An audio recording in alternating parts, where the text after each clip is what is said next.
Bonjour, bienvenue à l'IFA Martial Sauvage sur Mont-Saint-Aignan. Nous sommes ici pour réaliser une sauce espagnole. Donc sauce espagnole à base de fond brun de bœuf ou de veau, d'un roux brun. Pour démarrer votre cuisson de garniture aromatique, le beurre, les oignons, également la tomate, donc concentré de tomate. Pour suivre des petits lardons fumés, salés, accompagnés de tomates mondées, mûres et pépinées, qui a déjà eu lieu dans une autre vidéo. Par la suite, nous ajouterons quelques parures de champignons, ensuite de l'ail et notre bouquet garni. Nous allons passer donc à la réalisation de notre sauce espagnole. Donc, nous allons commencer par fondre notre beurre, une dizaine de grammes. Donc la sauce espagnole, pour la petite anecdote, ça a été l'une des premières sauces dans laquelle est intervenu le roux en Espagne. Cette sauce a été l'une des bases de sauces liées, c'était l'une des premières. L'influence de cette sauce de base liée a fait prendre conscience que nous pouvions lier les sauces à base de roux. Donc une fois que notre beurre sera fondu, qui ne devrait plus tarder, on va incorporer la base de la garniture aromatique, de l'oignon, de la carotte, 30 g de carottes qu'on va commencer à faire suer.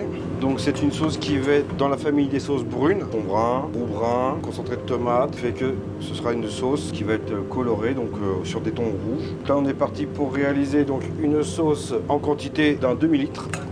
Là on commence à entendre que ça chante dans la sauteuse. On va laisser légèrement suer nos carottes. Je vais incorporer mon oignon, 50 g d'oignon. Même si à ce moment-là on a une légère caramélisation, c'est pas trop gênant. On est toujours dans une sauce brune comme je viens de vous le dire.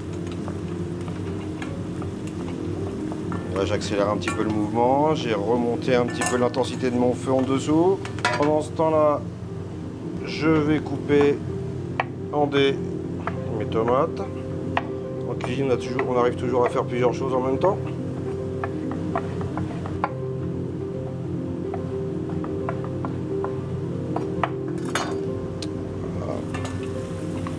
Encore assez coloré.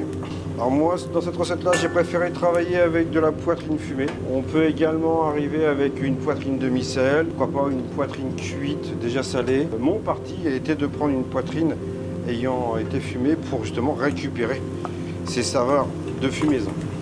On va ajouter nos lardons. Alors j'ai gardé la couenne. La couenne, moi j'y trouve un intérêt. Ah ouais, aussi apporter un peu une forme de liaison.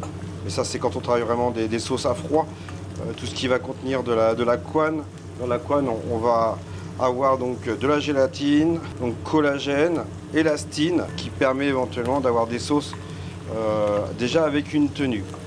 Là on n'en a pas vu beaucoup, puisque de toute façon on arrivera aussi à un moment donné de la recette, on va intervenir avec un roux brun.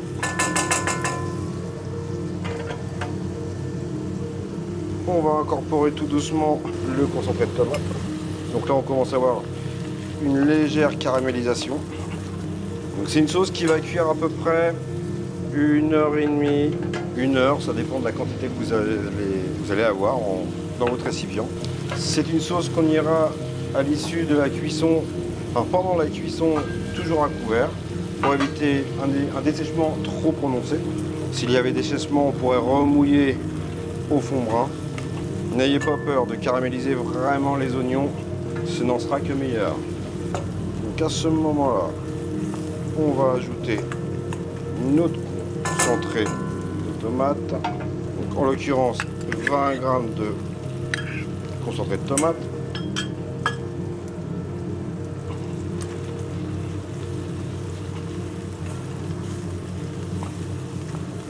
On laisse cuire, toujours avec une légère caramélisation. Donc là, étant donné qu'on a mis le concentré de tomate, on voit que ça caramélise beaucoup plus vite. Alors avant que ce soit noir, on peut venir déjà légèrement mouiller avec un petit peu de fond de veau, mais léger. C'est juste pour arrêter la caramélisation et on va pouvoir continuer la recette. J'en mets pas beaucoup. Je suis en train de déglacer, donc récupérer les sucres au fond de ma ruse que je vais baisser. Donc les sucres, c'est ce qui commence à s'installer au fond de votre russe. On peut rouiller un petit peu. Voilà. Donc là, j'ai redescendu un petit peu la température de ma ruse. On va venir à ce moment-là, donc, avec notre roux. Actuellement, il est froid. C'est un petit peu comme si on venait singer, en fait. Singer, c'est l'action de venir incorporer une farine. Donc là, on aurait pu incorporer une farine torréfiée directement. Hein, les deux se font. Hein. Sur ces sauces-là, roux brun, farine torréfiée. Donc on est en train d'amener donc le côté liant. Donc là, on fait très attention. Ça va demander qu'à caraméliser à ce moment-là. On va incorporer les 0,75 litres de fond brun dans la base de garniture aromatique. Je regarde un tout petit peu plus close. Voilà. J'incorpore mon bouquet garni. Je vais venir donc incorporer maintenant, c'est plus que de l'assemblage maintenant. On va venir incorporer les dés de tomates que l'on avait concassés.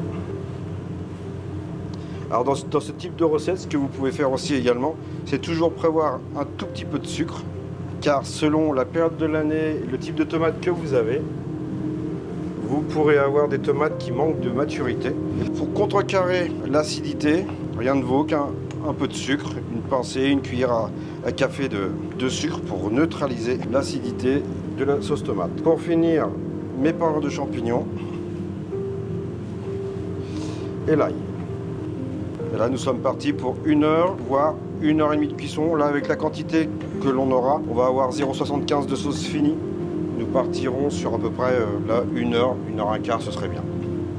Et je finis de mouiller, je vois qu'elle est en train d'épaissir. On est parti sur une sauce qui va maintenant cuire, donc se lier, épaissir. Donc je vais la mettre sur un feu beaucoup plus faible. Et pour finir, comme on l'avait dit précédemment, je viens couvrir. Et surtout, j'oublie pas de la surveiller quand même de temps en temps et de venir la remettre pour savoir si elle n'accroche pas au fond. Donc pour notre sauce espagnole, on n'aura plus qu'à déguster en fin de cuisson dans 1 heure.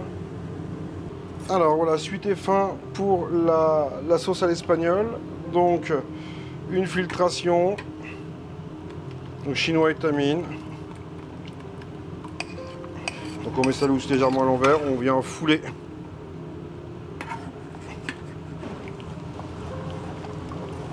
On n'est pas obligé de jeter la fin de la garniture aromatique. On peut juste retirer le bouquet garni. Mais on pourrait se resservir des légumes cuits. Toujours penser à éviter la perte. Donc l'action de venir travailler avec la louche à l'intérieur du chinois. C'est l'action de fouler.